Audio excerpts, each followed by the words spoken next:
15 სექტემბერს ფოთის საჯარო სკოლებში პირველი ზარი დაირეკა. სკოლების გახსნას ტრადიციულად წინ უძღოდა დამსახურებული პედაგოგების დაჯილდოება და წარჩინებული მოსწავლეების დასახელება.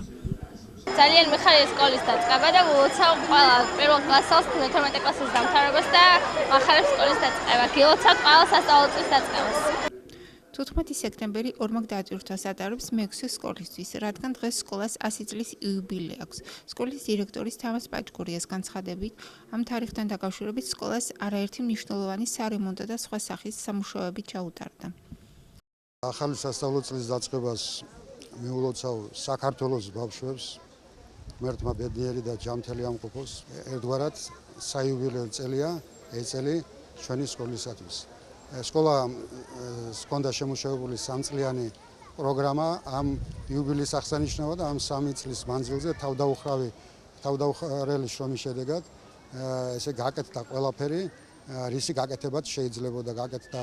ეს პირველად შემახეს სკოლის კარები მოუთმენლად ვეროდი ამ დღეს იქ დამხვდა ჩემი ტოლის კლასელები. პირველი დღე მუდამ იყო არის და იქნება შესანიშნავი მომენტი თითოეული ადამიანის ცხოვრებაში. მე ვფიქრობ, რომ მეექვსე სკოლა არის ისეთი ადგილი, რომელიც ბავშვებს უნდა გავს ისეთ იდეოლოგიებს, რომელიც გარანტირებული მომავლის წარმატებული მომავლის საწინდარია. მეოთხე სკოლაში სიახლე 5 წლის ინტერვალის შემდეგ რუსულენოვანი კლასი პირველად გაიხსნა.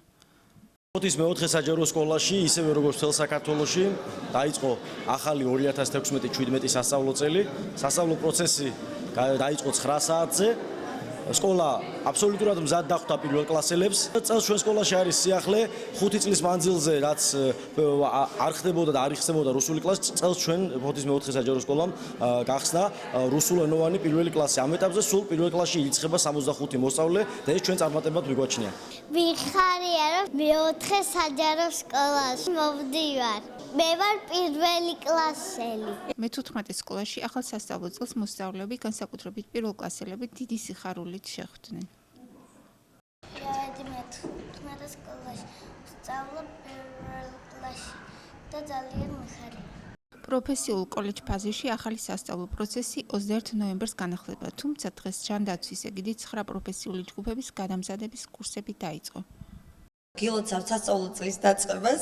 ჩვენ ვართ პროფესიული კოლეჯი ფაზისის მსმენელები. ჩვენ ჩავერიცხეთ სასტუმროს წარმოების კურსებში ორთვიანი კურსია.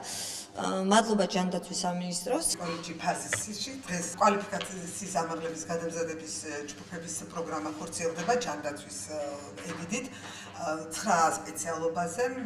დღესდღეობით ეს არის ძალიან კარგი პროექტი, როგორც იტყვიან. არის შეთანხმებული პროექტი ჯანდაცვისა და განათლების სამინისტროსიდან. მე ვფიქრობ, რომ ფოთელი მოსახლეობისთვის ეს არის ძალიან კარგი პროექტი. ამ ეტაპზე ორთვიანი პროექტია სპეციალობის დაუფლების. დღეს ჩვენი ქალაქის 11 საჯარო სკოლაში მშვიდ ვითარებაში და ორგანიზებულად დაიწყო ახალი სასწავლო წელი. ტრადიციულად ყველა მოსწავლის პირველიდან მე-12 კლასის ჩათვლით გადაეცათ უსასყიდლოდ სასწავლო სახელმძღვანელოები, რომელთა შევსება განხორციელდება პერიოდულად, ხოლო ყველა პირველ კლასელს კი საჩუქრად პორტაბელური კომპიუტერები.